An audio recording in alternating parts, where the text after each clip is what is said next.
Wyoming PBS presents the Wyoming U.S. House Debate 2018 live from Central Wyoming College. Funding for this program is provided by the Wyoming Public Television Endowment and viewers like you.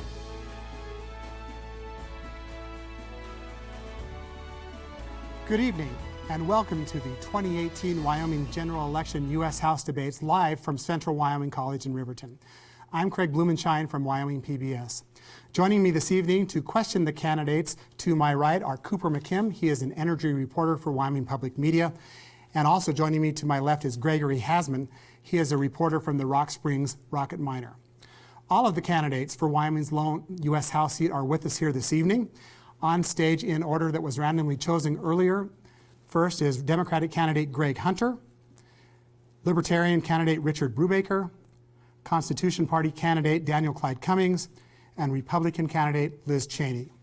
All of the candidates have been briefed for the ground rules for tonight's debate, and the order that the candidates will take questions also has been drawn randomly. I also want to tell our listeners that Wyoming PBS will co-host and broadcast with the Casper Star Tribune and Wyoming Public Media a gubernatorial general election debate. That will be this Thursday from Casper. We'll also partner with the Sheridan Press for a U.S. Senate debate, and that will be the following Thursday, October 25th in Sheridan. Above all, we encourage you all to vote in Wyoming's general election, and general election day is Tuesday, November 6th. Let's get on to the debate. The first question in lieu of opening statements have been given to the candidates, but the questions that follow have been cultivated from a pool submitted by Wyoming PBS viewers and also created by the panel here this evening. The candidates have not seen those questions. We want to get right to our debate, so if the candidates are ready, let's begin. Mr. Hunter, in your view, what is the most important issue where you feel you can make a difference for Wyoming in 2019? First, I'd like to thank Wyoming PBS for this opportunity, the other opponents, and the people of Wyoming whom I wish to represent. Now, what does Wyoming need in 2019? Honest representation. We need to be honest about who we are and where we're going. I've been traveling the state discussing issues and coming to consensus. I understand Wyoming's energy, agriculture, and tourism. We are at an inflection point, a point which we can change. For too long, our politics have been based on fear and not ideas. We need genuine ideas, Wyoming ideas. I want to work with our state senators, legislators, and governor to address the issues that confront Wyoming and Wyoming's issues. We need to represent Wyoming's voices and not the voices of out-of-state donors and lobbyists. I look forward to an honest and open discussion this evening. Thank you. Mr. Brubaker. Well, thank you, first of all, for your openness and having all third-party candidates on stage too. Many states don't allow that. So the Wyoming people are very lucky to have open debates. One of the big things I see is to reduce a lot of the regulations on our energy industries. I feel that a economic collapse due to the fact that our energy has ran us in regulations and taxes and have ran us into the ground will not bring solutions but only more problems. So yes, I do agree with reducing the regulations on energy. I feel I've actually done a lot of research. Wyoming could be a leader in the future of biofuels, which I strongly support. Other than that, reducing government and letting free enterprise take its course is the best route. Thank you, Mr. Brubaker. Dr. Cummings. Thank you. I also am from a minor party and appreciate the opportunity to be here for the Constitution Party. We represent smaller government, not just a slower increase in government, but actual reduction. The most pressing problem America has today is the reckless spending of the federal government. It harms Wyoming as well as the rest of the nation. It is an addiction of both of the major parties. None of those there seem to know how to stop. The balanced budget amendments that some of you are acquainted with all have defective escape clauses. The answer is to repeal Congress's congressional authority, constitutional authority to borrow money on the credit of the United States, and I will introduce an amendment to the Constitution to make that effective. Thank you, Dr. Cummings. Representative Cheney. Thank you very much, Craig, and let me say thank you also to Wyoming PBS and to Central Wyoming College for having us here, and it's great to see all my opponents here this evening as well. I am very proud of what we've been able to accomplish over the course of the last 2 years, and I think what will be important going forward in 2019 is making sure that we continue that momentum. If you look at what we've been able to do with respect to historic tax cuts, with respect to the historic repeal of regulation, and you look at the numbers that we've seen. When you talk about the jobs that have come back to Wyoming, over 9,000 jobs have been created in the last 2 years. We've seen a repeal of things like the Clean Power Plan and the EPA moving towards implementing new rules shortly here that will no longer be a war on our fossil fuels, a war on our coal industry. We've seen the defense of the Second Amendment, defense of pro-life issues, and strengthening of the United States military and restoring our standing in the world. But those are all things that we've got to make sure we continue to do. And if I'm honored to be elected to serve again, I'll look forward very much to being able to continue to work with President Trump on those issues. Thank you, Representative Cheney. The next question is for Mr. Brubaker from Cooper McKim, and the first person now from the rest of this debate who has asked the question will get an opportunity for rebuttal. The Endangered Species Act is seeing more and more calls to give power to the states. Senator John Barrasso has held Senate hearings on modernizing the act. How would you approach the issue, and in your view, when is a species recovered? My view is the fact that the closer to the endangered species, the more the communities and the state should be involved in its protection. I've seen a lot of things very disruptive to our state. The wolves, which were brought in from Canada. The grizzly bears I actually do support somewhat, but I still think their numbers are too high. We need to be managing these things. The sage grouse, I've actually talked to game and fish people that like the people that do the work I was doing at the time, because we actually report to them what we see whenever we see one of them. So industry is not interfering with our wildlife. A lot of restrictions do. So yes, I feel that we need to be working both industry and preservation together. Dr. Cummings. I see no constitutional authority for Congress to be involved in environmental issues. Congressional authority is well defined in the Constitution, Article 1, Section 8. Nothing resembling environmental issues is on that list. The federal government should get out of environmental affairs and leave it up to the states. I think our states and our counties and our communities will have a much better understanding of what should be done for the environment, and hopefully not too heavy-handed. The federal government is very heavy-handed. We have people in federal prisons for disturbing mice, disturbing bugs, with six-figure fines, and in prison with drug dealers and high-class criminals, and that isn't right. Thank you, Dr. Cummings. Representative Cheney. The Endangered Species Act is badly in need of reform. When we've got a situation where fewer than 2% of species have ever been recovered, it tells you that it's an act that we've clearly got to make changes to. We've seen just recently what's happened with respect to the court system, particularly with respect to the judge in Montana who ordered that the grizzlies be listed again once they had been delisted. So I introduced legislation that would have the Fish and Wildlife Service delist the grizzlies and then make that decision not subject to any further court review. I support what Senator Barrasso is doing in terms of reforms. I also am supportive. It's based on what Governor Meade was able to do first through the Republican Governors Association and then the National Governors Association. But it's going to be crucial that we do things like prevent the mass listing of species, for example, and that we get back to a place where we're really saying, look, how do we recover species? The whole point of the Endangered Species Act is supposed to be actually to recover species and get them off the list, but something's clearly broken when we aren't able to do that. So I think reform is crucial, and we've seen things happen just in the last couple of days and weeks that have demonstrated once again why we need it so badly. Thank you, Representative Cheney. Mr. Hunter. Animals don't recognize state lines. Most of the animals that are in these areas are part of the ecosystem. So they do not recognize state lines, so it's best managed at the federal level. We should manage these issues based on science.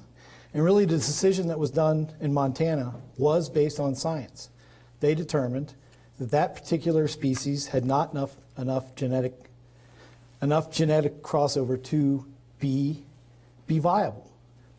So the idea that we should pick a number out of the hat and say that's the number that was negotiated at the beginning is wrong and not really based on the correct issue. So the issue should be, should we recover all the areas, in other words, to make sure that the entire habitat remains. And so if you look at BLM Planning Rule 2.0, it was a holistic approach, and that's what we need, because we need these species in order to have tourism and for people to come here. They want these species. Thank you. Thank you, Mr. Hunter. Mr. Brubaker, an opportunity for rebuttal if you would like.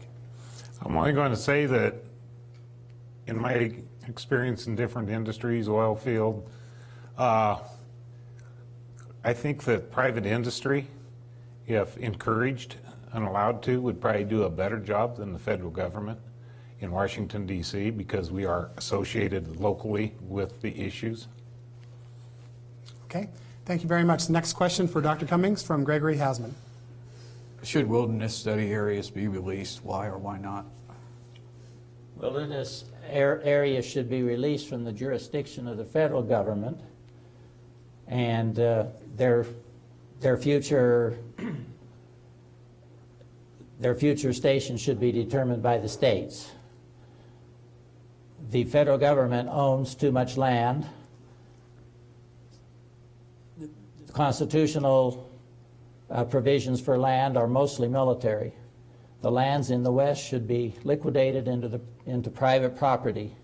There's a very sharp distinction between the West and the East, where the West is more than 50% federally owned.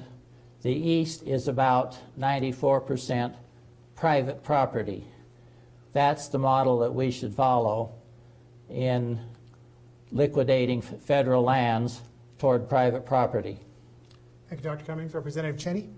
Thanks. I believe the question is about wilderness study areas. That's correct. And it's important to differentiate between those and wilderness areas. But the wilderness study areas, as you know, were created back in about 1991 for the most part by the BLM and the Forest Service, reviewed in 91 for release. And right now we have a process underway across the state where some of our counties are involved in the Public Lands Initiative, but some aren't. And there are 3 counties in particular, Sweetwater and Bighorn are 2 of those counties that have come to me and said, listen, would you go ahead and, in Lincoln County is the other one, would you go ahead and offer legislation based on recommendations by the county commissioners to release the wilderness study areas in those counties? So I've introduced a bill that would do that. My view is that we ought to be managing those areas for multiple use and sustained yield, that is in fact what the law says, and that the wilderness study areas themselves, when you've had these studies that say that they ought to be released, they shouldn't be in limbo, and we shouldn't be in a situation where people don't get access to them or where they're managed as wilderness areas, which they are not.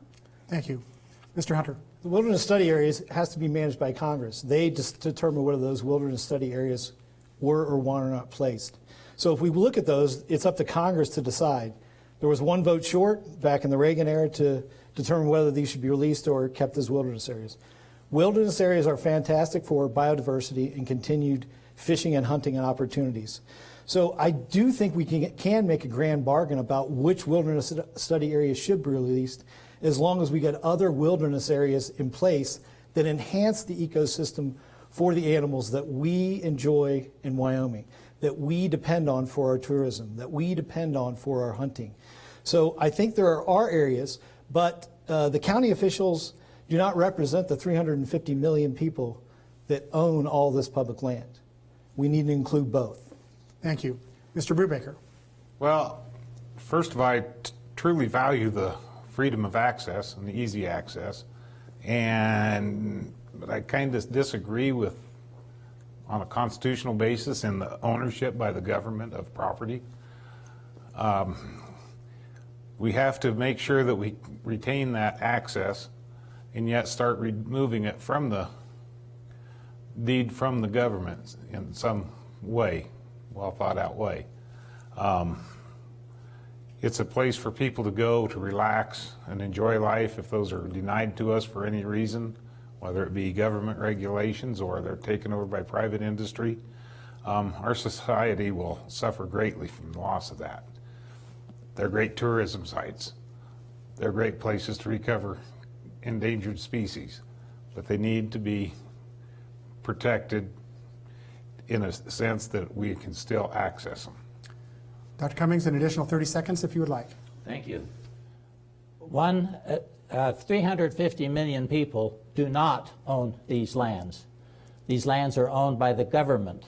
One of the essential factors of ownership is the ability to sell. I don't know how to sell my portion. And when I can't sell my portion, I have no ownership. The ownership is entirely by the government in a communist, socialist, fascist fashion. Thank you very much. Representative Chaney, the next question is for you. Does existing civil rights law that prohibits discrimination based on gender also ban discrimination based on sexual orientation?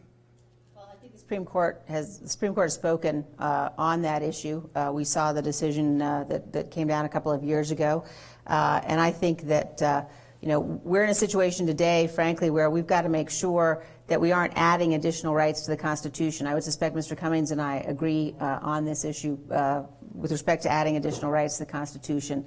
I don't agree with every decision the Supreme Court has made, and I think that we've got to be very careful. It's one of the reasons why I was very supportive of the confirmation of Judge Kavanaugh to the court, also of Justice Gorsuch to the court, because we've got to make sure that we get judges in place who understand on the Supreme Court that their responsibility is to interpret the Constitution, to interpret the original meaning of the Constitution, and not to try to make law.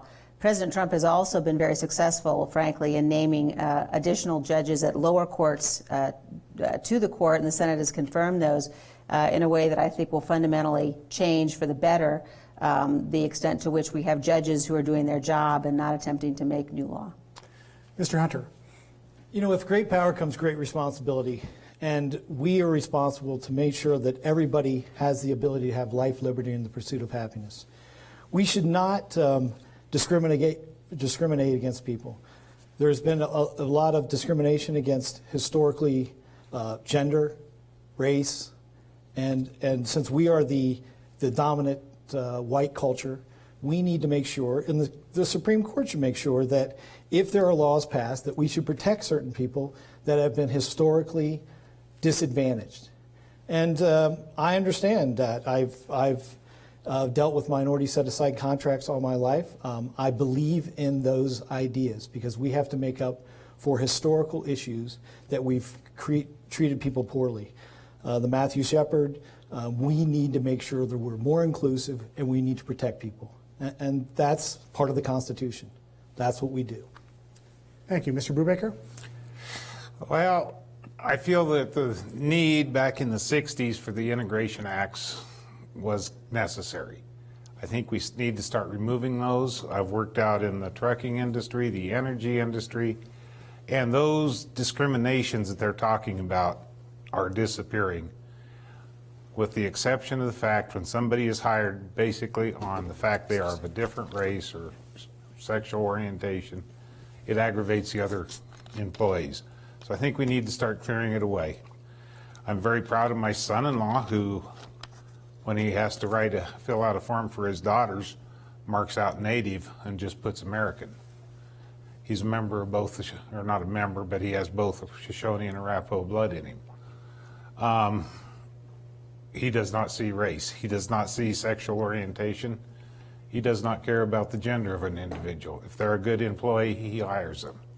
And I'm very blessed to have such a young person. If we can extend that into our society, we'll be okay. Thank you. Dr. Cummings.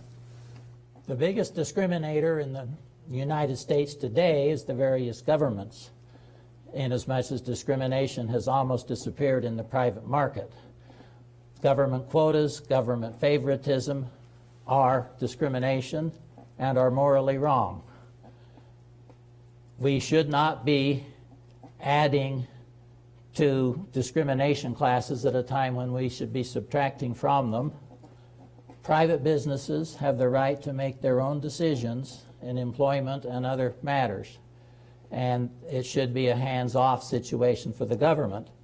And for the sake of the laws that are still in force, the standards of evidence should be elevated greatly. There should be no case just because someone complains that he didn't get a job and wants to blame it on discrimination. One could never make a criminal case with evidence like that, and it should not be allowed in the civil world either. Thank you, Dr. Cummings. Representative Cheney, an additional 30 seconds. I'm fine, I'll pass. Okay, thank you very much. The next question is for Mr. Hunter from Cooper McKim. With an increasingly polarized legislature and a potential switch, how would you effectively work with the other side of the aisle? Well, with the potential switch, I wouldn't be working with the other side of the aisle. I would be on the side of the aisle. And I think it's in Wyoming's interest to elect somebody like me, a Democrat, because I'm not sure that the legislature would like to work with the opponent that's currently there. So I think it would be Wyoming's best business interest and all concerned. When I travel around the state, I go to the Double D bar, or I go to coffee shops, I talk to a lot of Republican people. And if we aren't talking about whether Republican or Democrat, we can find a lot of consensus. I love talking to people, and if I could talk to everybody in the state, I know I would be elected because I can find consensus, and that's what we need to do. The people in Wyoming want to have things get done, and so we can work those issues out. I believe I can cross the aisles. I can work with our senators so that we can craft legislation that will make it through the House and the Senate and get passed, signed into law. So I believe I have those skills to do those kinds of things, and I look forward to doing it. Thank you. Mr. Brubaker?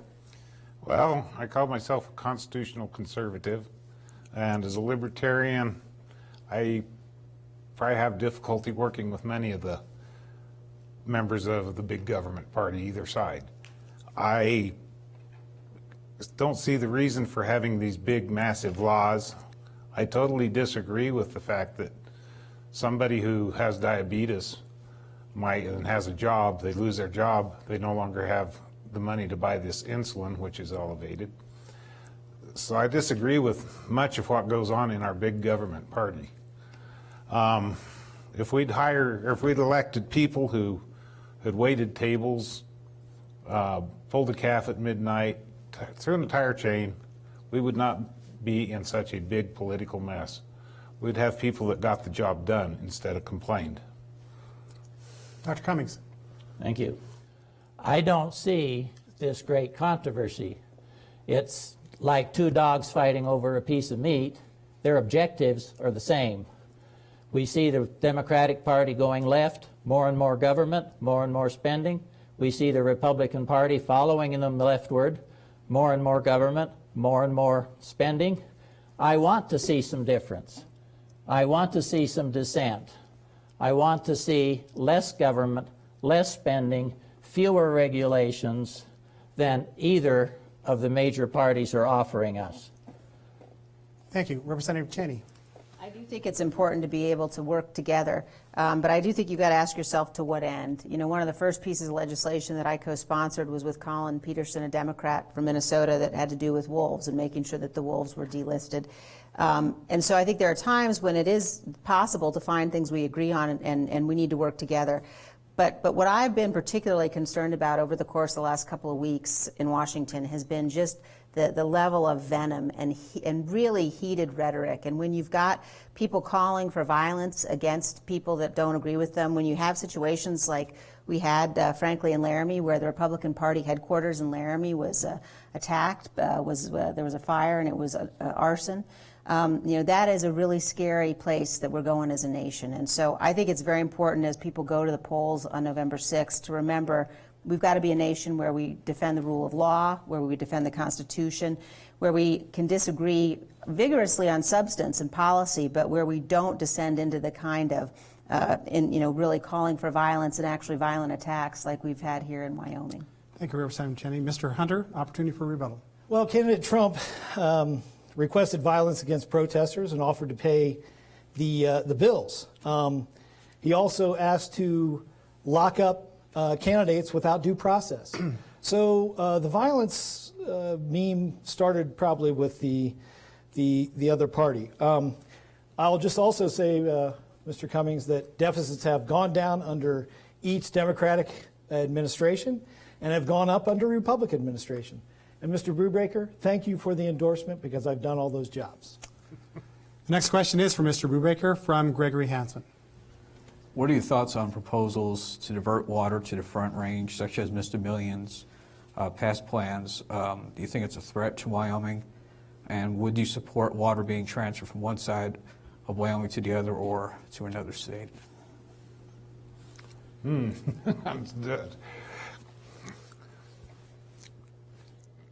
lot of conflicting ideas going through my head there.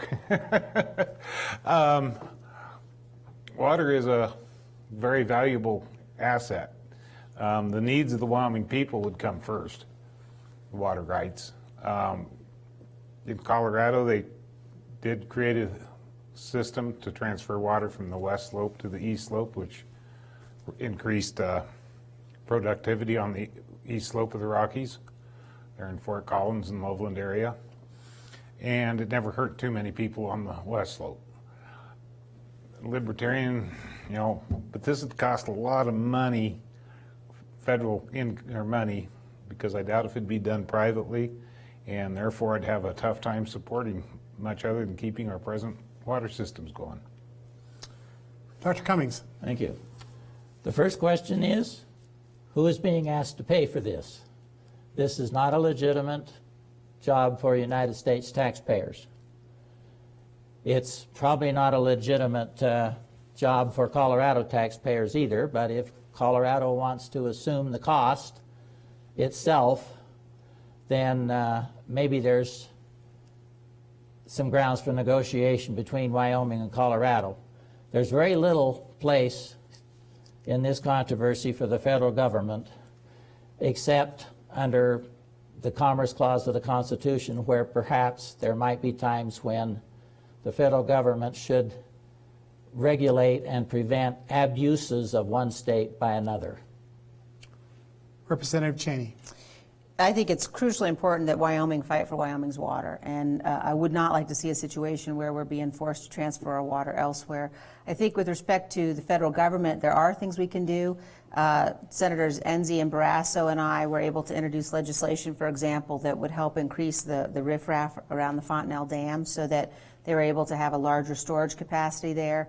At the federal level, we have also been able, in a couple of different instances where we had challenges with dams on the reservation, for example, to make sure that the Bureau of Indian Affairs was working very closely with us to make sure that we weren't in a situation where we would have excess flooding. But I think when you look at what's happening with our water across the West, it's going to be increasingly a resource that's under threat, under attack, and one that we've got to make sure that we're doing everything possible, both at the state level in terms of our water policy, but also at the federal level between states to defend Wyoming's water and Wyoming's water rights. Thank you, Representative. Mr. Hunter? Whiskey's for drinking and water's for fighting, and we need to fight for it. But we can't let Front Range population take our water when they aren't conserving. We need to make sure we conserve our water and keep our water in Wyoming so that we can grow, so that we can have enough for the people of Wyoming and for our energy, agriculture, and tourism. So I'm against moving that water to the Front Range. What I am for is making sure that we have our infrastructure in place, that we get enough water and conserve it. So the water is one of the most important, absolutely no. So we know that the Glen Canyon Dam is in dire straits right now. We know that we're asked to be in conserved water, and I would ask those other states, and I would, when I was a representative, I would encourage water conservation. The idea that we come out west and we have a lawn like we do on the East Coast is an anathema. So we need to make sure that we invest in the right things and make sure that our water stays where it is in Wyoming. Thank you, Mr. Hunter. Mr. Brubaker, an opportunity for an additional 30 seconds. First of all, a lot of the people that use the irrigation water, when they pay their bills, a lot of that goes to construction. So it might be a government project, but it's actually being reimbursed by the farmers who use the water. Wyoming needs water. We have to keep it here. I believe there's a lot of regulations which slow it down from going to the other states because you cannot reuse the water. Thank you. Next question is for Dr. Cummings. Dr. Cummings, should the federal government ensure people don't go bankrupt trying to pay for necessary medical care? There's no constitutional provision for personal assistance in Medicare, medical care of any sort. When Medicare was created some 50 years ago, 50 plus, the president promised that it was a $1 billion a year program. He was dead wrong. It was 10 times that, almost from the beginning. It was clearly a lie from the president to get that program passed. Each subsequent expansion has been a financial catastrophe. It is one of those areas where congressmen just can't seem to resist spending more money. When George Bush almost balanced the budget, he decided, let's spend a few $100 billion on medication, and things have been downhill from there, medically and financially for the federal government. Thank you, Dr. Cummings. Representative Cheney? The best way to make sure that people can get the best medical care at prices they can afford is to put people back in the driver's seat. And what we've seen across Wyoming have been really the devastation of Obamacare, a situation where people are facing unbelievable increases in premiums, only one provider, no competition at all in terms of who they can choose to be insured by, no real competition in terms of policies. So we've seen a huge spike in Wyoming and across the country. We in the House were able to pass the American Health Care Act, which protected people with pre-existing conditions and which also would have ensured that people would be able at the state level to make these kinds of choices and decisions.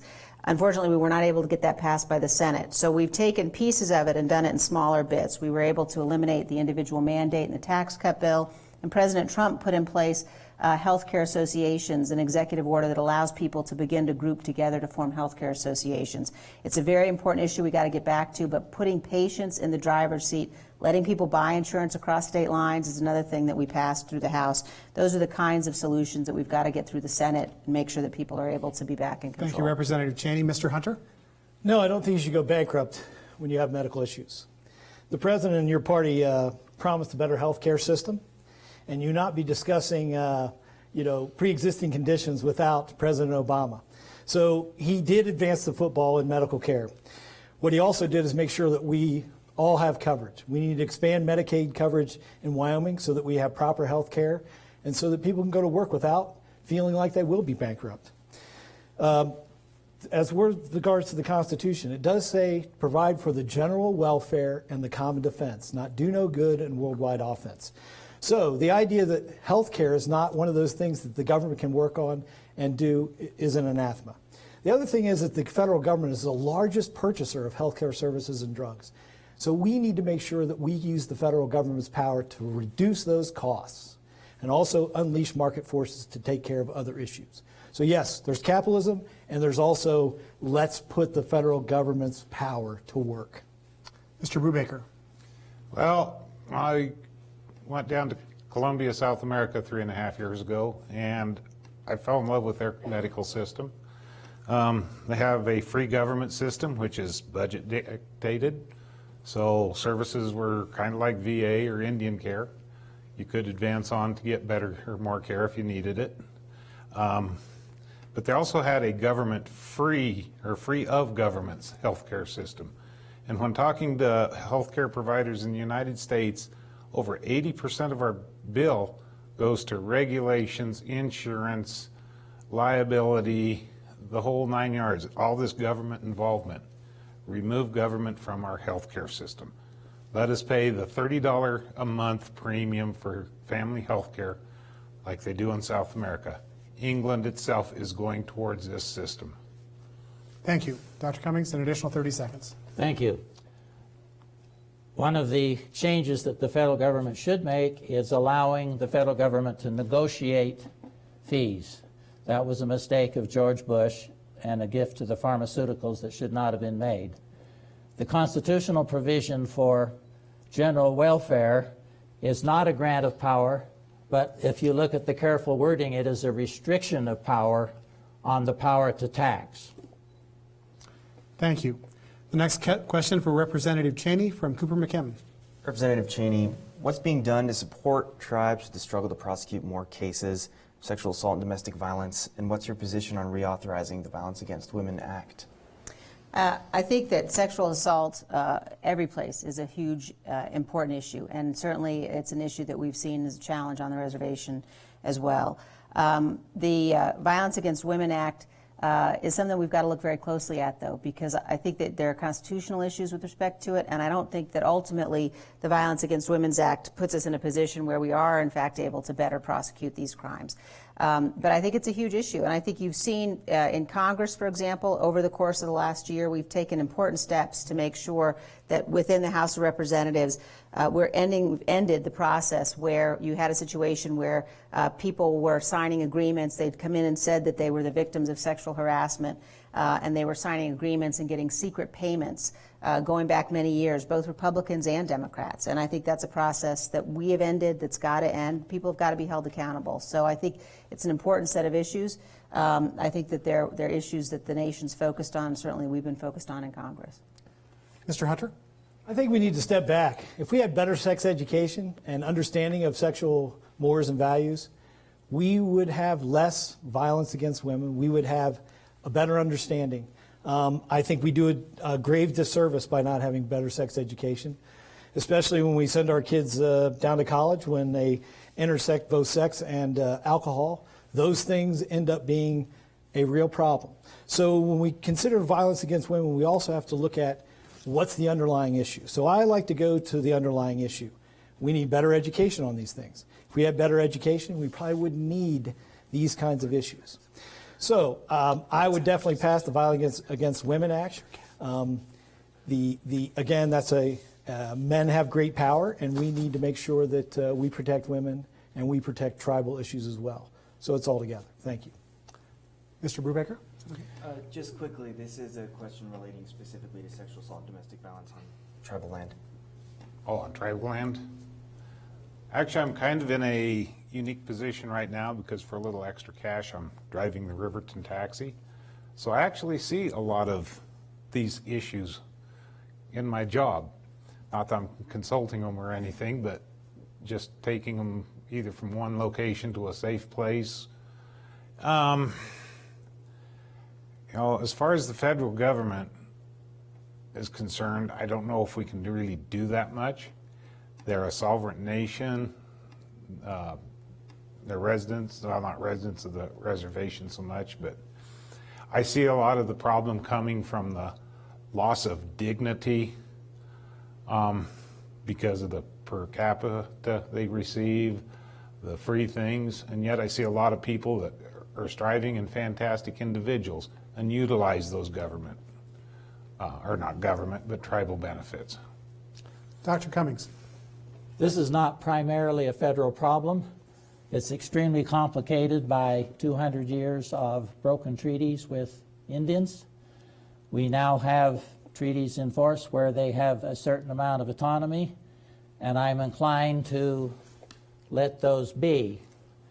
That has the unfortunate side effect of leaving these problems to the Indian nations.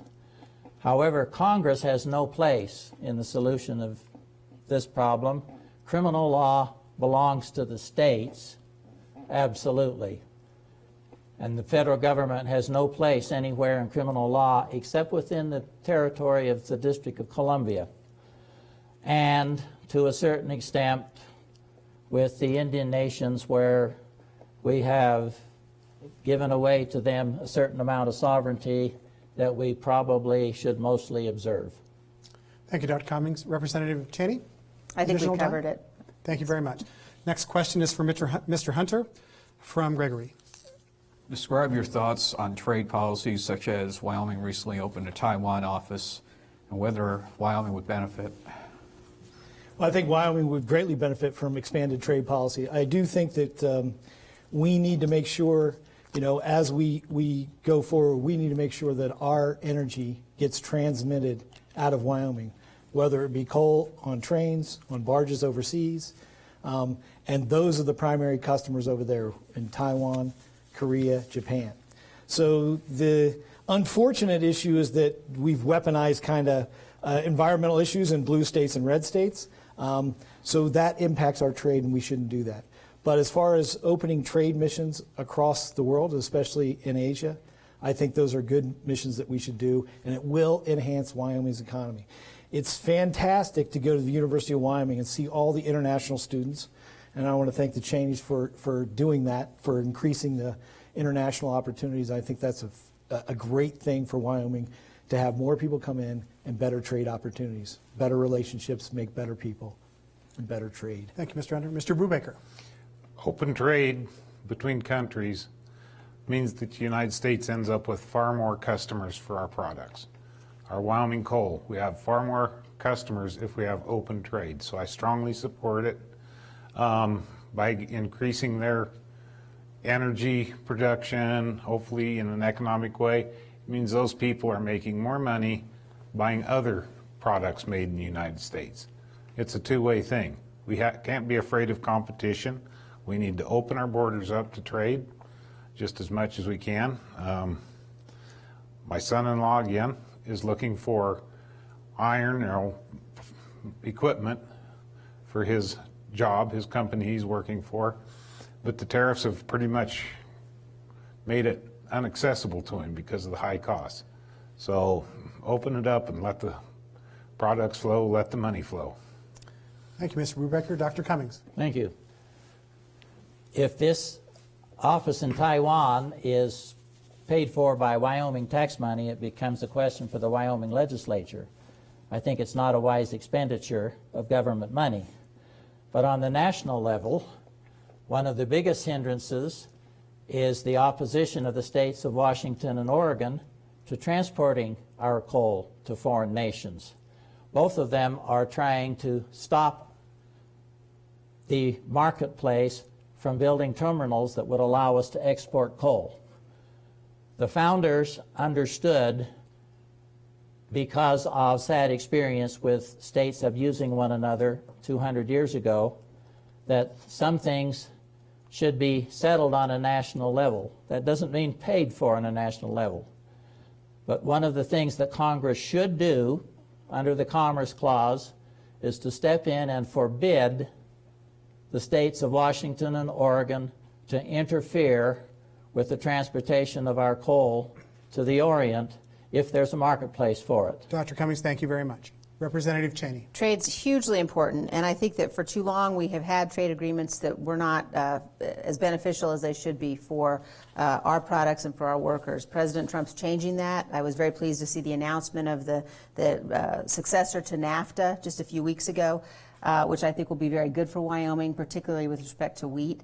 We've got to continue to support the president in those negotiations. I'm a big supporter of the Taiwan Trade Office. I think it sends exactly the right message at a time when China is growing as an adversary of the United States, to make sure that we've got representatives from all of our states. And I was very proud to see Governor Meade in Taiwan, along with Senator Bebout and a number of other representatives. It sends a really important message to Taiwan that we will continue to stand with them. And Mr. Cummings is right on coal exports. It violates the Interstate Commerce Clause. And I've talked with both Secretary Zinke and Secretary Perry about what we can do to use decommissioned military facilities and military sites on the West Coast as export terminals for our coal if those local governments continue to prevent us using the private terminals there. Thank you, Representative Cheney. Mr. Hunter, a rebuttal? I think we all agree that trade is great. Unfortunately, back in the 80s when we did the free trade agreements without environmental labor standards, that's kind of what brought us the Bernie Sanders Trump movement. I wish we'd have done that then. Now we're in an issue where we do need to continue trade and make good trade agreements that make Wyoming products as well as American products interchangeable and across the station. Thank you, Mr. Hunter. Mr. Brubaker, the final question before we'll begin the lightning round here. How do you educate yourself about climate change? When a landmark report like the one from the United Nations that was just released from a scientific panel on climate change, written and edited by 91 scientists from 40 countries who analyzed more than 6,000 scientific studies, is released, what do you take from it?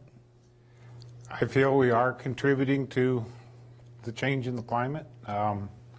Actually, I was about 8 tall when I asked my dad what happened when we burned up all the air in the cars.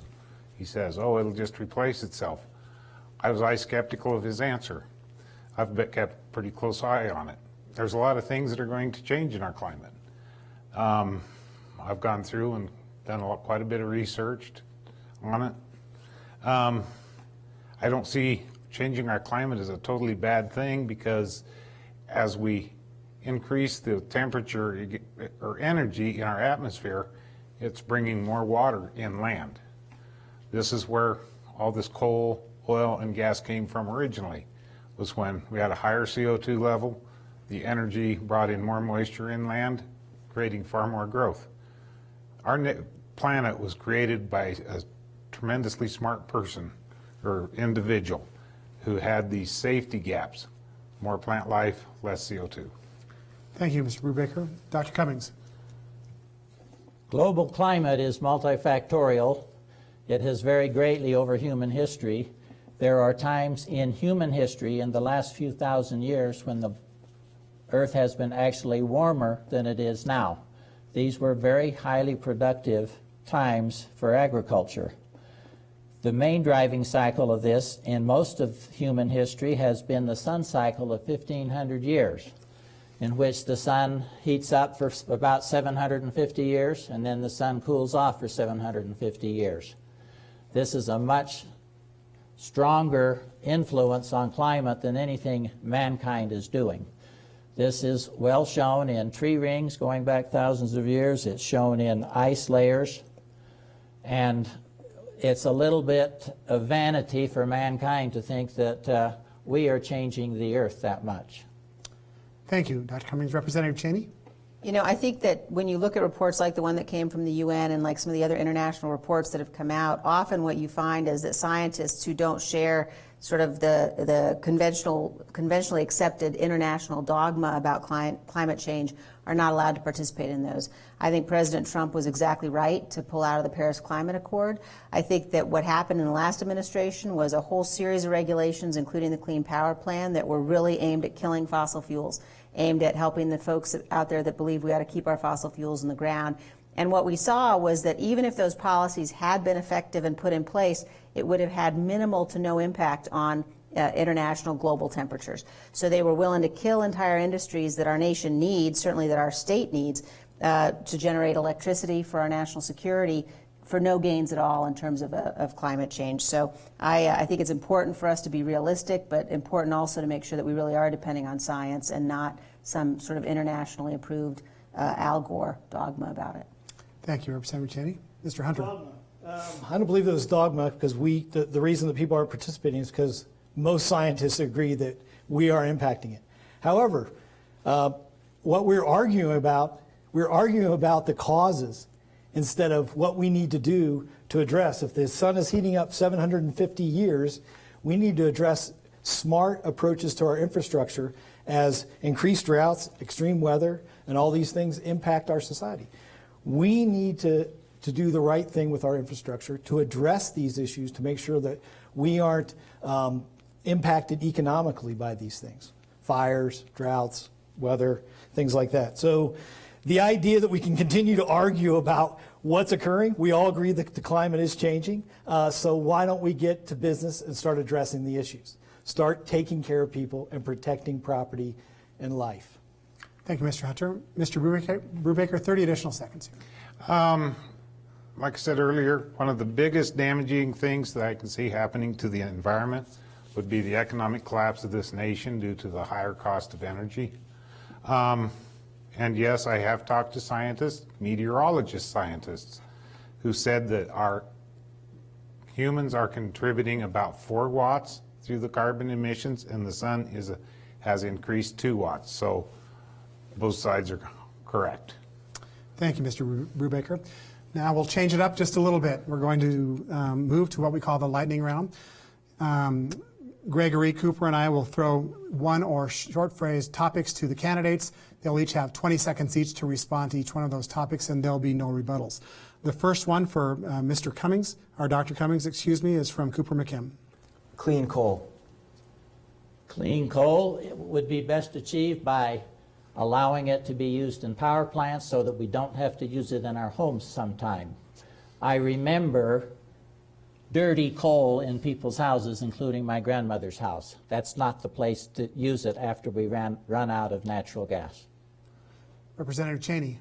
Wyoming has got the cleanest coal in the world. Our Powder River Basin coal is more clean burning than any other coal there is.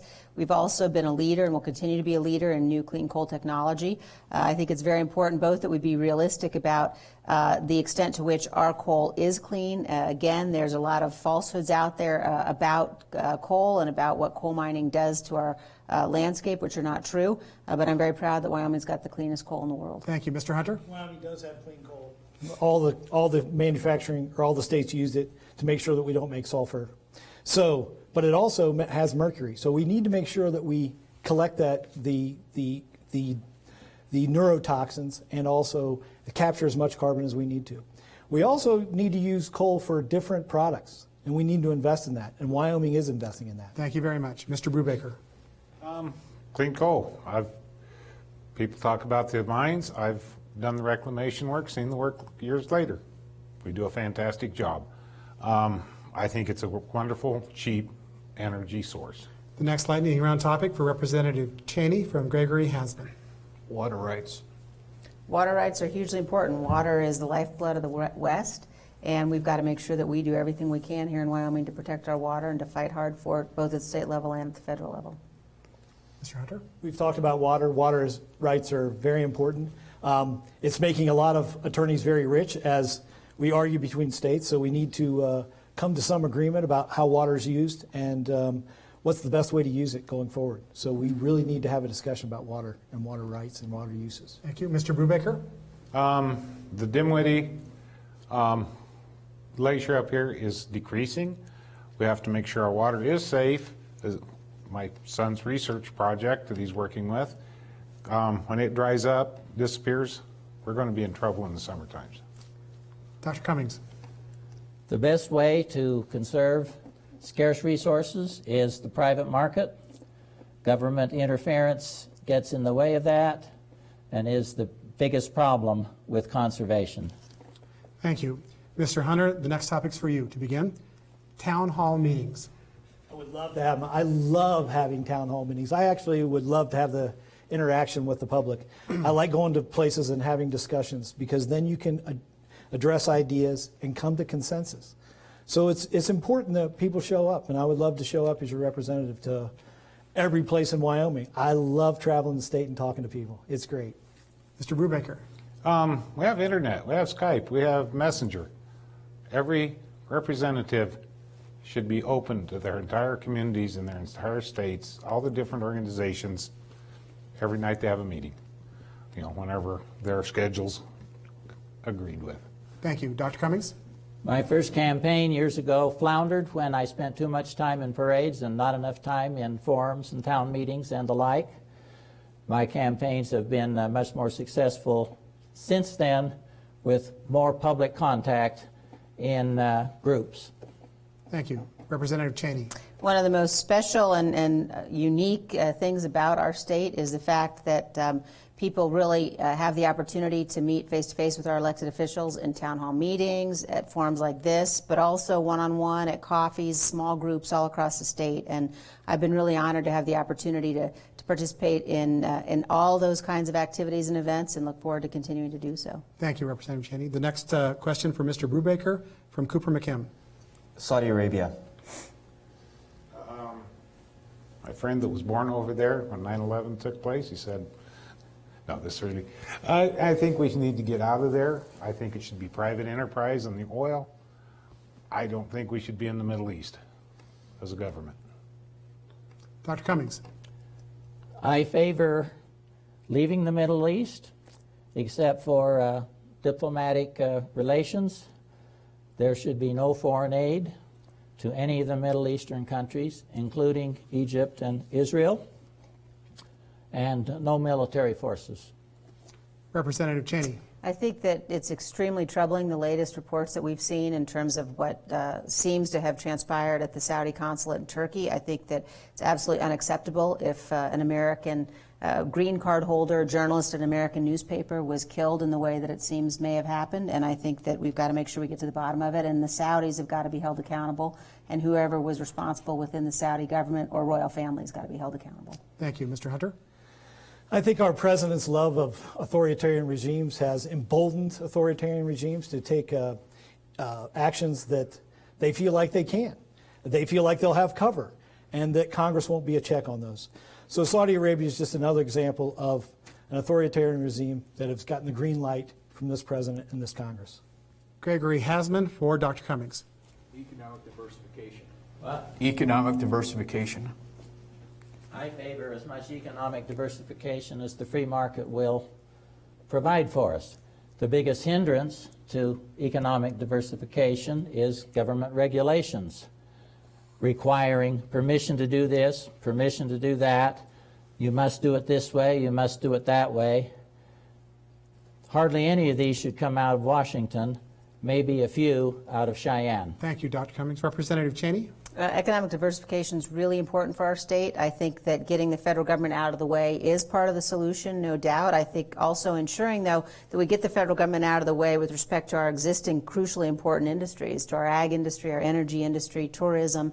But I think we ought to be a place where people can keep more of what they earn, where they don't have to fight as much red tape, and that's the best way to encourage the growth of alternative sorts of businesses. Thank you. Mr. Hunter? We need economic diversification. People want to come to states, and then companies come. So we really need to make sure that we're embracing people, so that once people come here, because we have a fantastic state, a fantastic place to be. Once people come, companies will come. So we need to be more open, more welcoming, and things will happen. Mr. Brubaker? Reduce government 80%. It'll bring reduced taxes, reduced regulations, free enterprise takes over, diversification. Thank you. Representative Cheney, environmentalists. Well, I think that we all believe it's important to make sure that we've got the cleanest environment possible, but I think unfortunately we've seen radical groups take over a lot of the environmental movement over the course of the last several decades, and with respect to the last administration, they were really enabled in a way that would preclude all human use of our land and force us to keep our fossil fuels in the ground, and that's simply wrong and shouldn't be allowed to happen, and so I think it's important that we make sure we're abiding by the law and not empower them in the way they have been. Thank you. Mr. Hunter? I'm in the environmental business, and absolutely, it's been fantastic for us as a nation. Taking testosterone lead out of gasoline was great. So the idea that environmentalists are always radical, that's incorrect. We need regulations and protections to make sure that corporations don't poison us. Cigarette industry, the tetraethyl lead issue, many of the drugs and things like that. Thank you, Mr. Hunter. Mr. Brubaker? We've made a lot of big improvements in our emissions. I'm going to use one example right quick. Semi-trucks. 2007, truck, same run, 96 gallons of fuel. The same truck in 2012, the regulations, 120 gallons of fuel. 14, 130 gallons. Thank you, Mr. Brubaker. Dr. Cummings? We have too many regulations from Washington on the environment, perhaps too few from our states. There needs to be a new balance where we cut back the federal government. Thank you. Cooper McKim for Mr. Hunter. School safety. School safety is very important. I believe that we need to make sure that people are well regulated, as Heller discussed. We also need to, in our outlying areas, if teachers can be trained, they should be trained to use weapons in schools. Other than that, we should restrict guns from from areas that we shouldn't have them. Thank you. Mr. Brubaker? I believe any teacher that wants to get a concealed carry permit, goes through the proper training, should be able to carry a gun in a school for protection of their students. Just make common sense. Nobody's going to enter a building and start shooting if they know somebody else can shoot back. Mr. Cummings, or Dr. Cummings, excuse me. The Second Amendment keeps the federal government entirely out of such matters, as well as the federal government has no business in education. I favor the total liquidation of the Department of Education and have vowed that I will never vote for any bill that has any appropriation for the Department of Education except liquidation expenses. Representative Cheney. School safety is a hugely important issue. It is largely a local issue, and so I look at that issue in large part as a mother. I think it's really important for people to know that when we send our kids to school, they're going to be safe. And I also think it's really important for anybody who would wish to do our kids harm at school to know that there are people in those schools who are armed and trained and who will fight back and who will defend our children. So as a mom, I think it's very important, and I support efforts at a local level to help make sure our kids are protected. Two more lightning round topics. Mr. Brubaker from Gregory Hasman, excuse me. Gender wage gap. Actually, I don't see that in my industries. If you're talking about women working in the same field, woman truck driver makes the same, woman on a derrick makes the same, woman in the coal mines makes the same. The problem is so many of our family values dictate the gap. Dr. Cummings? Absolutely not a federal issue whatsoever for any interference by Congress. There might be something of a gap. The statistics are shaky. Most of the gap is demonstrably due to social values. But I will vote against any federal interference in the pricing of labor. Thank you, Dr. Cummings. Representative Cheney. I agree. It's not a federal issue, and I think if you look at the statistics and the studies, you'll see that the wage gap varies seasonally. The wage gap varies certainly here in Wyoming, county to county. Depends on what kind of employment we're talking about, but it certainly is not a federal issue, and I think it's an issue that is exaggerated for political gain from folks on the other side of the aisle. Thank you. Mr. Hunter. We have historically undervalued the work that women do. There is studies that say there is a gender gap in wages. We should give all the public school teachers a raise, and then we would close the gap in gender wages. Most of the school teachers are women, and it would certainly value education like we need to. Thank you. The last lightning round topic for Dr. Cummings, immigration quota. I favor ceasing immigration for the next 50 years. We got a new immigration law 53 years ago. The senator who sponsored it promised that nothing would change. He was obviously lying. He intended it to change. Things have changed greatly, and I think it will take us 50 years to sort out where we have gotten in 53 years. Representative Cheney. We've got to do a much better job at securing our borders and at ensuring that we don't have sanctuary cities. In the House of Representatives, we passed legislation to end federal funding for sanctuary cities, passed legislation like Kate Steinle's law that would help ensure that anybody that's here illegally that commits a crime is deported. We've got to make sure that we're protecting our border. I think we should build a wall. I'm a co-sponsor of Kevin McCarthy's bill that was just introduced this week in Congress that would in fact begin to do that and ensure that we provide the funding for that. Thank you, Representative Cheney. Mr. Hunter. Border crossings have been going down. Wasting all that money on a border wall will take away money that we could be spending in Wyoming on infrastructure. We need to make sure that the quotas for immigration are fair across the board, but we need to secure our borders. We have better ways to do that than waste all that money on that wall. Mr. Brubaker. Bring a lot of our troops home, let some of them go on over to Border Patrol, forget the wall. Immigration, free borders. Many of our top citizens in this nation are first or second generation immigrants. We need to get off our butts and get back to work ourselves. Thank you. Candidates will resume now our questions. We have less than 30 minutes left in tonight's debate. The next question is for Representative Cheney from Cooper McKim. Representative Cheney, earlier this past summer, you introduced a bill looking to add a fee when protesting oil and gas permits on federal land. How does it play into the larger conversation on drilling in public lands? And to the other candidates, what would you do to navigate conservation and valid protests with red tape? Well, thank you for the question, Cooper. You know, we've had, a challenge where for a long time, frankly, the Casper BLM office had a larger backlog in applications to permit to drill than any other office in the nation. We were able, because some of the regulations were rolled back and because we were able to get some additional personnel at the Casper BLM office to change that. But we certainly saw in the last administration an effort underway by federal bureaucrats to do things like refuse to agree to those applications to permit to drill, and again by radical environmental groups to challenge them in the courts. So working with Secretary Zinke, with the White House, with the Department of Interior, they came to me and they said, look, what we need to do is have an administrative fee, which is very similar to other administrative fees we have in other areas, that at least if somebody's going to challenge these in court, then they're going to have to help us go back through the review, and they're going to have to ensure that we've got the personnel to get it moving quickly. So it's an issue that again, looks at how can we keep the federal courts from playing a role that they've been playing, which is outside their constitutional authority. Thank you, Representative Cheney. Mr. Hunter. Just one more issue where the grand old party thinks money is speech. So we need the right to protest issues. It is a First Amendment right. So putting fees on that is an anathema, just like all the money that flows into politics without understanding where that money comes from.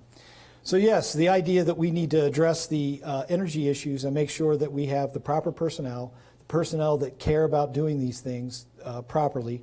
As Representative Cheney said, yes, we've historically underfunded land management agencies to the point where they're almost breaking. So we need to have the proper people there so that they can address the permits to make sure that Wyoming gets its energy, that we get the money in so that we can fund our public schools, our infrastructure. We need to make sure that it makes it easier on the state legislature. So it's our job as congresspeople to make sure we're efficient. We manage efficient operations, whether it be BLM, Forest Service, or any of the agencies, including DOD. Thank you, Mr. Hunter. Mr. Brubaker.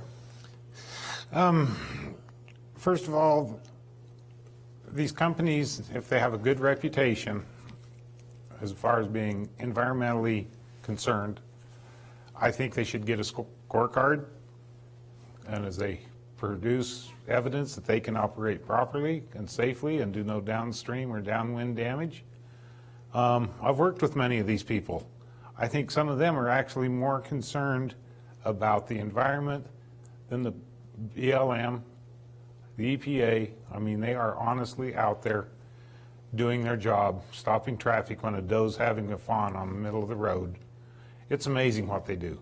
I cannot say enough for a lot of the energy industries in the oil field. I mean, it's phenomenal. They're environmental concerned. Thank you, Mr. Brubaker. Dr. Cummings? Although we should pay some attention to reducing government regulation, the ultimate constitutional free market answer is the liquidation of most of the public lands into private property. I would favor restricting that to American citizens and American institutions as we sell it. This should be done in an orderly manner over the next few decades, including energy property under the present jurisdiction of the federal government. Dr. Cummings, thank you. Representative Cheney, additional time if you would like. Well, thank you. I'm really proud of the work that we've been able to do in the House and with the Trump administration to help to roll back these regulations. We've seen significant increases in the revenues into the Wyoming Treasury from leasing on federal lands just in the time that President Trump's been in office. So I'm going to continue to work very hard to make sure that we streamline the procedure for the approval of these applications for permit to drill, and that we ensure that our local BLM offices understand that the policy from Washington's changed, and that we expect people to be moving quickly and efficiently and abiding by the law. Thank you very much. The next question from Gregory Hasman for Mr. Hunter. How can Wyoming improve its tourism industry, and what role should the government play in those expansion efforts? Oh, fantastic. I love this question. What I think we need to do, this goes to the wilderness study areas. I really think that we need to expand the Yellowstone ecosystem down through the corridor to include the Shoshone, the Gallatin, and the Bridger Teton. If we expand those areas where the great migrations occur, a lot more people are going to want to come. Jackson is tired of the traffic. Matter of fact, I think they're going to spend all their tourism money trying to implement my plan so that we have more tourism in Riverton and Lander and Pinedale as we open these issues up. We also need to make sure that we take care of the grazing issues. So what I've learned that is if we take things from people, we got to make sure that we give them something back of equal or greater value. So I would make sure that all the grazing people get taken care of as we expand the Yellowstone ecosystem, bison, elk. We have 1.3 million cows, 67,000 elk, and supposedly 700 bears are good. We need more. Thank you very much. Mr. Brubaker? This is one place where I kind of have a hard time seeing the government because tourism is a private industry.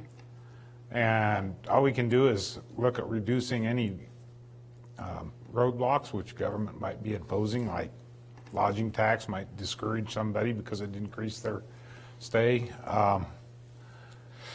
Like I say, it's a private industry, and I don't see where the government really has any right to be involved in it. Thank you. Dr. Cummings? More than 50% of the western states is owned by the federal government, about 5% of the east, or less than 5% of the east. That's a gross injustice. I am opposed to any expansion of any federal lands anywhere in the United States, including the West, including Wyoming. Thank you. Representative Cheney? I think one of the most important things we can do at a federal level is ensure that our lands are open for public access. That in particular, if you look at our recreation, if you look at things like snowmobiles, if you look at heliskiing, if you look at our sportsmen, if you look at hunting and fishing, we've got very clear statutory rules about wilderness areas, but we ought to make sure that we aren't trying to apply those rules in areas that aren't wilderness areas. And we ought to make sure that people across the country, many people come here in order to be able to recreate on our incredible unmatched lands, and we've got to make sure that they're able to do that. Too often we've had bureaucrats in Washington try to say, we're not going to let anybody use these lands, we're not going to let anybody graze on these lands, we're not going to let anybody recreate on these lands, we're going to block access with no statutory authority at all. I think that's got to change, and I think there's a really important role to play for the federal government in making sure, for Congress, in making sure that those lands are open for multiple use, that they're managed that way as well. Thank you. Mr. Hunter, an additional 30 seconds. Well, if you look at the Bob Marshall, people go up there and catch the hugest brown trout. So if we increase wilderness areas, we increase access, and we increase fishing. We also need to focus on other areas besides Yellowstone and Wyoming. We have fantastic tourist opportunities in Saratoga and Green River and up at the monuments. So we need to look at those things as well. Thank you very much. Mr. Brubaker, this is your question. Give us, please, possible prescriptions to correct the vicious cycle of this polarized political debate we are experiencing today. The way I see it, we basically have one party in the United States now. They both spend their money or interests might be different. And the polarized part of it is a big reason that I've turned libertarian. I did this 20 years ago. Like I say, I'm more of a constitutional conservative than a political conservative because I do not believe in conserving this large political system. I think that our welfare system has created a problem with work ethic in our nation. The tribal situation was mentioned earlier. I think it's a lot of what contributes to the alcohol issues. This nation is not the nation it used to be. When my mother passed away, I wrote her eulogy that I wrote, explained what her generation went through and what our generation does today. Thank you. Dr. Cummings. Again, I'm not sure I see the polarization. Both major parties are veering leftward, more government, more regulation, more spending, more debt. We're the dissenters. The main difference between the libertarian and constitutionalists and the others is that we believe in peaceful coexistence. They believe in applying force, governmental force, aggression for solving social problems. Thank you. Representative Cheney. I'm really troubled by it. I mean, a good friend of mine is Steve Scalise, who was shot on a baseball field and almost died. And before he was shot, the man who shot him asked, was he a Republican? And I think we are in a very dangerous situation as a nation. I think we all have to take individual responsibility for how we conduct ourselves, both in terms of how we operate towards our opponents, but also in terms of what we condemn. And I think it's very important that we have vigorous, strenuous policy debates, but I think we need to draw the line, say we should not be calling for violence. That is not okay. We shouldn't be supporting and reinforcing the kinds of protests that we've seen that actually call for a violation of the rule of law and a violation of the Constitution. Protests are hugely important. That's part of our First Amendment right. But when you have a situation where people are attempting to shout down others so that their other viewpoint can't be heard, and where people are inciting violence, I think we've got to say, look, that's not good for the nation, and people on both sides of the aisle have to come together to stop that. Thank you. Mr. Hunter. Polarization has gone up in spite of the fact that the world's gotten better. There's less crime, less killing. As a matter of fact, in New York City last week, they had no incidents of anybody getting shot. Absolutely unbelievable. What has gone up is social media since 2000. So that has driven hysteria.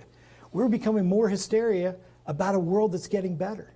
We need to talk about the world that's getting better, and then we won't be in so much fear, because it seems like both sides kind of trade on fear. So we need to end the fear. Because the world's better. I just really don't understand the polarization and the trying to winning based on fear. We have nothing to fear at all from our people. If we get consensus, we can go forward, we can work out issues, and that's what we should be doing. Stop with the fear on the 24-hour news cycle. Thank you. Mr. Brubaker, additional time if you would like. Well, I guess Winston Churchill said the only thing we have to fear is fear itself. At any rate, the social media is a big issue on this polarization. The other issue is, I see people, you take two mice, this was a study, they took two mice, clamped their tails together, and they attacked each other. I see that is what we're doing. For some reason, everybody in this nation feels like they are in pain, and they have to bite their neighbor. Thank you. This will be the final question now before closing statements for tonight's debate. From Cooper McKim for Dr. Cummings. Bank of the West recently stopped doing business with energy production. It aroused a strong response from state leaders. Some counties decided to move away from the bank. It's one of many who have moved away from fossil fuels in recent years. What's the best way to respond to the situation? First of all, we should hopefully make sure that there's no federal influence in that. We should look for federal influence to see whether pressure has been applied to our banks to drop out of the energy industry, because that kind of pressure would be highly inappropriate interference in the marketplace. But if Bank of the West has made a business decision, if their figures show that they're making less money in energy than other things, they have every right in the free market to exit such business. And that's not the business of the federal government to interfere in, except to make sure that it's not actually the primary one doing the interfering. Thank you. Representative Cheney? I think that, Bank of the West made a decision. They clearly are a member of the private sector, but I think that means that customers, both private customers as well as government customers, have every right to make the decision that they don't want to be investing or have their money held by a bank that's made such a flawed investment decision. And I think Bank of the West is frankly seeing that across our state. I think that it was a decision, whatever reason they made it, it looks a lot more to me like a decision based on trying to somehow placate groups that don't understand how important fossil fuels are. And I'd like to urge Bank of the West, if they don't want to invest in fossil fuels, they ought to run all their operations purely on so-called renewables and see how that goes for them, because I think it's a bad decision, and as I said, I think that they're going to see the results from people that don't want their accounts held there. Thank you, Representative Cheney. Mr. Hunter. Yeah, I think it was probably a poor decision on their part, but it was one they wanted to make to maybe address to get more customers in California, Oregon, and Washington. I do believe there's a war on between economic interests. Finland tried to do this, and they failed miserably at it. But again, we have the right to boycott if we don't like things that are happening. So passing laws that prohibit boycotting is an anathema. So I think that we should look at the Bank of the West and say, Well, if it turns out to be a good business decision, we'll see that going forward. If we look at Wyoming, we don't own our coal-fired plants. Wall Street does, and they're closing our plants. In 1988, when I worked first job, one of my jobs was shutting down one of my father's coal-fired plants. So we really need to understand what's happening in the market and address those issues as we go forward. Mr. Brubaker. They're a free enterprise. They can make whatever choice they want.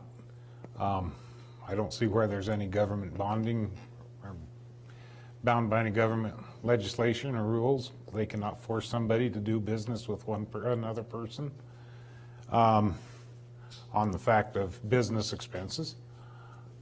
So I really don't see where the federal government has any stand or legislation on this, as long as there's no outside influence trying to cut the monies for the very necessary energy industries. Thank you. Dr. Cummings, additional time if you would like. Leave it up to the free market, to what happens to Bank of America. Bank of the West, I think you Excuse me, Bank of the West. Thank you. You're welcome. All right, at this time, we've allowed the candidates 90 seconds to provide us now with closing statements. They've agreed now to go in reverse order. So Representative Cheney, your closing statement first. Thank you, Craig, very much, and thank you for this wonderful forum tonight. It's been great to be here, and I want to thank my opponents also for participating. I've been honored to represent Wyoming in the U.S. House of Representatives for the last 2 years, and we've accomplished great things. We've been able to cut taxes, cut regulation. We've been able to ensure that we can get people back to work. Unemployment is at historically low levels. Economic growth is at historically high levels. And one thing we haven't talked about tonight that's hugely important is national security. Just a couple of weeks ago, for the first time in 10 years, we passed a defense appropriations bill through the House and the Senate to fully fund the United States military on time for the first time in 10 years. I was honored to be at the signing with President Trump when he signed that bill into law. I was also honored at the beginning of my term in Congress to be at a signing when President Trump signed into law the repeal of BLM 2.0, the first bill that I introduced to Congress, which stopped BLM 2.0, a planning rule that would have given international environmentalists even a say in our land use management planning process. So I'm very proud of what we've accomplished in terms of defending the Second Amendment, in terms of making sure that we're defending life, in terms of making sure that we are giving everybody in Wyoming the kind of opportunity needed so that our industries can get back on their feet and back to the growth that we know we need. So I'd like to ask for your vote on November 6th and thank everybody very much for their participation and for the tremendous honor of allowing me to represent Wyoming in Washington. Thank you very much. Thank you, Representative Cheney. Dr. Cummings. Thank you. Congress is a national body whose constitutional function is to solve national problems, not local or regional problems. I have the qualification of having lived all over the United States, in the East and in the West, in the North and in the South, in the mountains and the plains, and in Republican and Democratic and vacillating states. I understand national problems. I have a national viewpoint. I'm also the most conservative candidate in this race, the most constitutional, and if you look really carefully and deeply, I'm also the most libertarian candidate. Dr. Cummings, thank you. Mr. Brubaker. Like I say, constitutional conservative versus political conservative. We have to start reducing government. Years ago, I came up with what I referred to as the libertarian mile, where we reduce segments. I'd probably never live long enough to see this done without doing damage. One of the big libertarian things is to do no harm. To reduce government, we've become extremely dependent upon government for jobs and schools and this and that. And to just go in and reduce them immediately would be devastating. But start the withdrawal from government, to start shoring up our Social Security system, which needs to be eliminated, but so many people would be desperately hurt by just instantly doing away with it. So our young people need to be taken out from this burdensome tax that they are placed under and allowed to do their own retirement. Put the money away, let it grow interest. I've heard that if I had done that with the contributions to Social Security, I'd have over $1 million in my account. I could live comfortably there. But instead, our money that we contribute to that is going off to some war in some foreign country to simply make more enemies when we kill innocent people and then their families turn to hate us. Bring our troops home, protect our borders. Thank you, Mr. Brubaker. Mr. Hunter. Hi, thanks. I've absolutely loved the campaign. I've loved traveling the state, discussing ideas, meeting with people. It's been a fantastic experience, worth every penny. I enjoy talking to Wyoming people because I think we can get consensus. We represent what the rest of the world represents, and as your congressman, I will make sure that Wyoming voices are heard in Washington. We will make sure that we move things forward to make sure that our energy, agriculture, and tourism are protected and enhanced as we go forward. My opponent talked about defense. Yes, we need defense, but we also need to make sure that that money is spent efficiently. Once the money is appropriated, my belief as a congressman, we need to make sure that those contracts ensure that we have Wyoming people working on them. We're getting ready to do a big military operation down at F.E. Warren as they redo the missile systems. We need to make sure that Wyoming companies are there, and I'll work to make sure that that happens. Yes, the GOP did cut taxes, also increased the deficit, and now they're rumbling about cutting the money that you put into Social Security and Medicare. That's what they always do. They cut taxes, give to the wealthy fund candidates, and then they go after our entitlements that we earned. So as your congressman, I will protect public lands, our entitlements, Wyoming's values, and women's issues. I ask for your vote November 6th, and I look forward to serving you in Congress. Thank you, Mr. Hunter. Candidates, thank you all for attending tonight's debate. We want to remind Wyoming voters to make sure they get to the polls on November 6th in the general election. My sincere thanks to Joanna Kale, who has been our timekeeper this evening, and she's kept us on time, and we appreciate that. Also to Cooper McKim and to Gregory Hasman for serving on our panel. Also, thank you to our Wyoming PBS broadcasting crew, and a special thanks to Kyle Nikoloff for handling the video production of the debate tonight.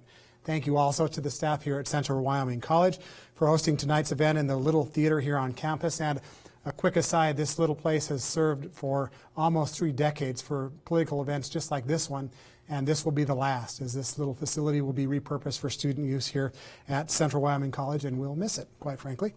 One final reminder, you can see this debate again online at wyomingpbs.org, and we'll make sure to see you again this coming Thursday, 2 days from now, for our gubernatorial general election debate, and that will be from Casper. The live stream of that event will begin at 6 p.m. and the broadcast on television will begin at 8 p.m. right here on Wyoming PBS. Again, thank you all to all the candidates and to our viewers and listeners watching and listening tonight. Thank you and have a good evening.